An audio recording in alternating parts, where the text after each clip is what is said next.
Loyal पत्नी के लिए पति से बड़ा कोई नहीं होता है। पति उसका सब कुछ होता है। पत्नी के मान सम्मान के लिए वो सब कुछ कर सकती है। और देखिए, आपको ये दीदी की बात अच्छी लगी या नहीं अच्छी लगी, आप कमेंट करके ज़रूर बताइएगा इनकी बात कैसी लगी। मुझे तो बहुत पसंद आई इनकी बात। क्यों यार, चाची जी तो वहीं थी। वही थी और मुझसे किसी ने नहीं बोला कि खाना खा तो लो। यार अपना घर है, निकाल के खा लेना था। मुझे क्या पता कि आपने खा लिया, और ऐसे कैसे किसी के घर में निकाल के खा लूंगी। कोई बोल नहीं रहा है, मेरे से बात तक नहीं कर रहा। पिछली बार गई थी तब भी यही हुआ था, किसी ने बात नहीं किया था, खाने के लिए भी नहीं पूछा। और इस बार फिर से आप लेके चले गए। मैं केवल आपकी वजह से गई थी, आपकी इज्जत की वजह से गई थी, आपका मन दुखी ना हो। और आप एक बार भी नहीं सोचते हो ना मेरे बारे में कि मुझे कोई उनके घर में पसंद नहीं करता। जब अपनी मम्मी को कोई नहीं पसंद करता तो मुझे कैसे कोई पसंद करेगा। पता नहीं आपसे क्यों जुड़े हुए हैं वो लोग। मुझे बात समझ में नहीं आती कि आपसे जुड़े हुए हैं, ना मुझे पसंद करते ना मम्मी जी को पसंद करते। आपको बैठ के खाना खिला देते हैं, हमें बात तक नहीं करते। ये बात तो आपको सोचनी चाहिए थी ना। उन्हें ये बात पता चल गई है कि बेटे की इज्जत कर दो, बहू से इज्जत करो या ना करो, कोई फ़र्क नहीं पड़ता है। क्योंकि बेटे को तो लग रहा है ना कि मेरी इज्जत हो रही है। आपको तो एक बार सोचना चाहिए था कि मेरी बीवी की इज्जत नहीं हो रही है। उस जगह मैं कदम में रखूँ, आप खुद कदम रखते हो और मुझे भी लेके जाते हो। आपको याद है मेरे भाई ने आपसे ऊँची आवाज़ में बात की थी। 1 साल बात नहीं किया था मैंने। मेरा एक लौता भाई है, अभी भी ठीक से बात नहीं करती हूँ, क्योंकि आपके आत्मसम्मान से बढ़ के मेरे लिए कुछ नहीं है। दोस्तों, ऐसी औरतों की वजह से घर बर्बाद होते हैं, घर टूटते हैं, भाई भाई अलग हो जाते हैं। और ऐसी औरतों की वजह से सारी औरत जात बदनाम है कि वो भाई भाई को अलग करती हैं, वो घर तोड़ती हैं। आप ये पहले पूरा वीडियो देखिए। ऐसा भाई होना ज़रूरी है जो औरत को भी समझाए, अपने भाई को भी समझाए, सब पूरे परिवार को साथ लेकर चले।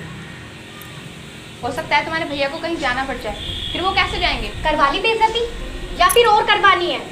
चैन पड़ गई होगी ना तुम्हें।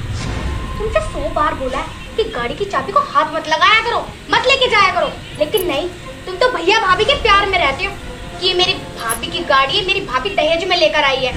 अब उन्होंने तुमसे गाड़ी की चाबी रखवा ली। अब अच्छा लग रहा होगा ना तुम्हें? अरे तुम्हारी तो कोई इज्जत नहीं है, लेकिन मेरा तो कम से कम ध्यान रखो। लेकिन नहीं, तुम तो हमेशा अपने भैया भाभी के प्यार में पागल रहते हो। पता नहीं कौन सा जादू करवा रखा है इन्होंने तुम पे। देखो, मैं तुमसे लास्ट बार बोल रही हूँ, आज के बाद अगर तुम भैया भाभी से बोले या उनकी किसी भी चीज को हाथ लगाया तो मुझसे बुरा कोई नहीं होगा। अरे गाड़ी की चाबी को मना क्या? नहीं, वो मैं ये सोच रही थी, हो सकता है आपको आज कहीं जाना पड़ जाए। तुम क्यों सोच रही थी? तुम क्यों सोच रही थी? अगर मना करेंगे तो हम करेंगे। तुमने क्यों मना करी भाई? अगर वो चाबी लेके जा रहे थे तो आप जाने देते? एक बात सुन, ये मेरा भाई नहीं है, ये मेरी औलाद है। और मेरे दिल से पूछ कि मैंने इनको कैसे पाल पोस कर बड़ा किया। 25-25 पैसे में सड़क सकेरता था मैं अपने बहन भाइयों के लिए। ये जो ये है ना, ये भी छुल जाया करी थी सड़क सकेरते सकेरते। अगर कोई मेरे बहन भाइयों को आंख उठा के भी देख लेना तो मेरा दिल रो पड़ता है कि कहीं मेरे बहन भाइयों को कुछ हो ना जाए। और तुमने चाबी को मना कर दिया। क्यों कर दिया भाई तुमने चाबी को मना? अगर ये मेरी जान भी मांगेगे ना तो मेरे से बिना पूछे मेरी जान भी दे देना आप इन्हें। और रही छोटी बहू की बात, ये सब कुछ तुमसे सीखेगी। जैसा तुम कर रही हो ना कि गाड़ी की चाबी यहां रख दे, तुम्हें इस चीज का हाथ लगाने की जरूरत नहीं, तुम मेट्रो से चले जाना, तुम्हें देख के ये भी ऐसी हो जाएगी।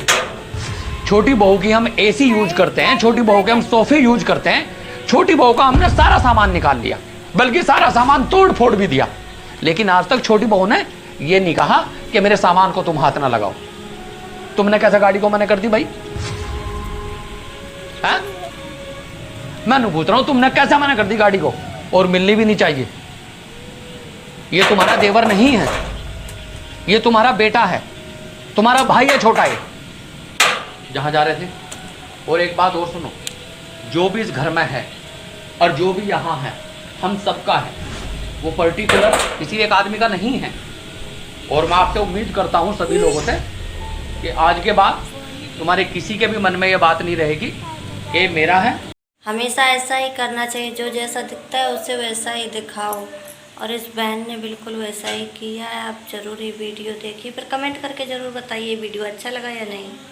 करके दिखाती हूँ। अच्छा, जेठानी जी, जी देवरानी जी, हमारी पड़ोसन आई है, जल्दी से उनके लिए पानी लेकर आओ। अब भी लाती हूँ।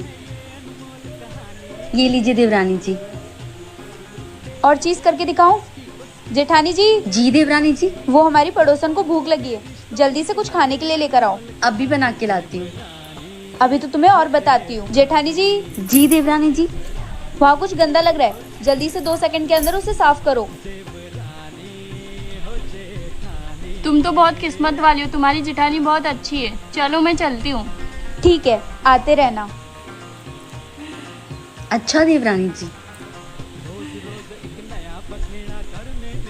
आइए ना जेठानी जी, आप थक गए होंगे, आपके पैर दबा दूं। हम्म। वाह यार, क्या